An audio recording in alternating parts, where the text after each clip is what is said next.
And now, live from the studios of Freedom's Phoenix, Ernest Hancock.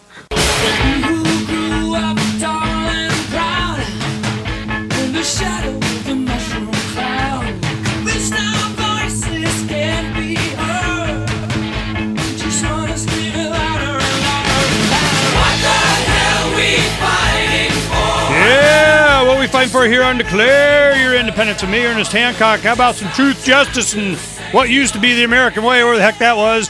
You ask anybody around the world, they'll, it'd be interesting what their answer might be. This is, she's back and forth with Abdul, across Yemen. He's going different phone. We got like 5 numbers of calling. You know what's going to happen? The NSA, CIA, FBI people are going to see how many times I called Yemen. That's what's going to happen. So I'm going, okay, this will be interesting. So we'll go ahead and I think she's got him. You got him? Got a new number. All right, she's going to call another number. We need to get a good connection because it'd just be too annoying. I'm just not going to put you through that and suffer myself. So we'll get it taken care of. But the one thing that I wanted to put up, one I can share with you, and then because he's going to get us updated. This is pretty good that we get this information out because he can update us where we're at now.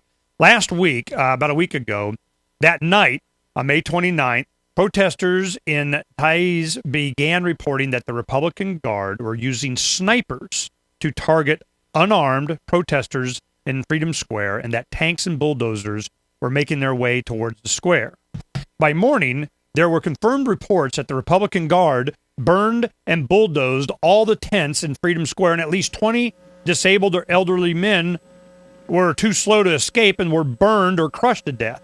A total of at least 57 were killed that night and over 1,000 injured, including some in critical condition. And then, of course, they're going, door to door and getting... He's not giving up power. This is not going to happen. Abdul, I got you there? All right, good.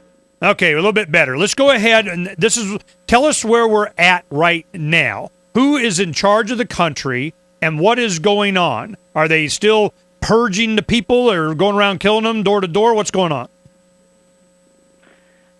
The vice president is now in control of the country. Of course, the son and the nephews of the president are still commanding the forces. But their regime has been decapitated with Saleh out of the picture, Prime Minister out of the picture, Speaker of Parliament out of the picture, and several others. So basically, I think we are on a path for peaceful transfer of power. Okay. To whom? Or to what? Well, right now, the vice president is going to engage in conversation with the opposition to form a government of national unity, and that government of national unity will then organize early presidential elections, and then the duly elected president will then oversee the rewriting of the constitution, switch to parliamentary system, and the parliament will rule. Okay, so and we're talking about 3 months. Okay, so in about 3 months, you're looking at having the voice of the people. They promise that they're going to, hear them, abide by what their decisions are, rewrite the Constitution. You're going to have a new country. Now, what happens to the armed forces, the military, the security forces? What side are they taking? Are they sitting on the side? Have they been disbanded? What role are they playing? The army is now divided. A good portion of it has defected to the side of the revolution, and the other half is still loyal to the president, and then now the son and the nephews. We have a history with the military, but it's a net loss to the country. I wish Yemen would be like Costa Rica with no army.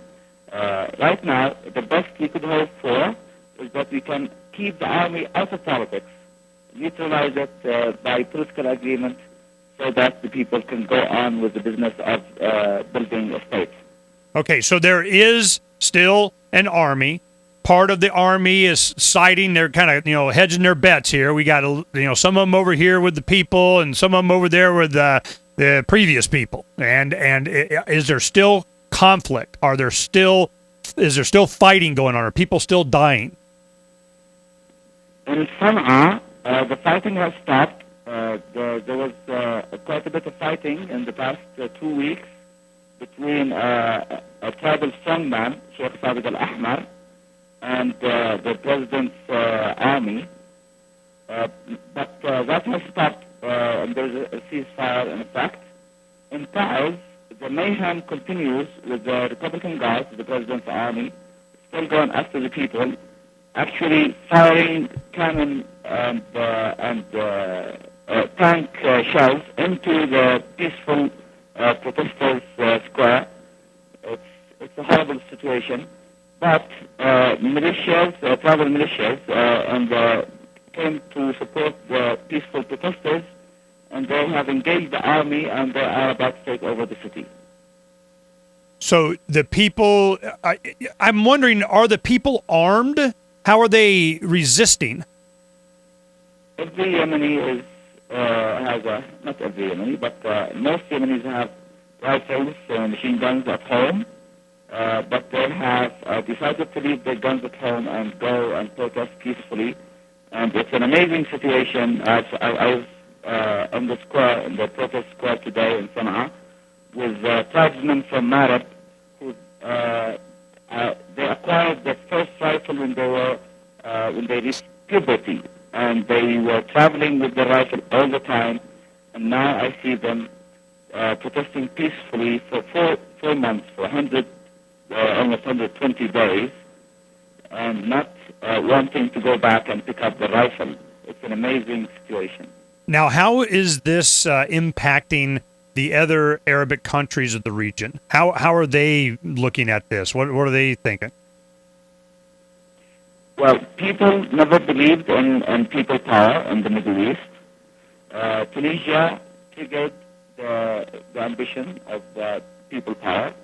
Egypt generalized it and made it visible to every Arab country. And now people believe in themselves and in their power, and they are challenging the dictators, and every success is net gain for the people of the Arab world. Okay, now this is one question that I have. What role did the United States and the European Union and other countries play in this, and what role might they play in the future? Is this autonomous from Western influence? Is it separate? Are there going to be conditions? Are the new government? They're going to say, "Yeah, we recognize you as long as you keep using the U.S. petrodollar, or if you sign this contract with this company." I mean, what conditions are there? How involved has other countries, the European Union, the United States, in this transition? The U.S. and the European Union have sponsored the dialogue for peaceful transfer of power in Yemen from the start. They have actually played a very constructive role, because they have learned from Tunisia and Egypt that it is fruitless to stand in the way of the will of the people, and therefore the best chance is to be on the side of the people so that they will acquire goodwill for future cooperation. Especially for them in Yemen, it's a matter of fighting terrorism. And I think they have been playing a positive role. Okay, now what about other countries? Are they going to stand with the people if they rise up in Saudi Arabia? Saudi Arabia is a different story. There's so much economic interest for the West there. They are not going to risk that interest being run by the will of the people. I don't think that the U.S. is going to stand with the people of Saudi Arabia if they rise, when they rise against the ruler. Besides, that will go contrary to the economic interest. Abdul, I hope that we get to talk again. The connection's so bad. I don't want my audience to suffer because it's so bad, but I appreciate you coming on. It was great information. I'm glad we're covering this story. And hold on for a moment. Have my producer talk to you, see if we can schedule something else. Stay right there. We'll be right back here on Declare Your Independence with me, Ernest Hancock, in just a little bit.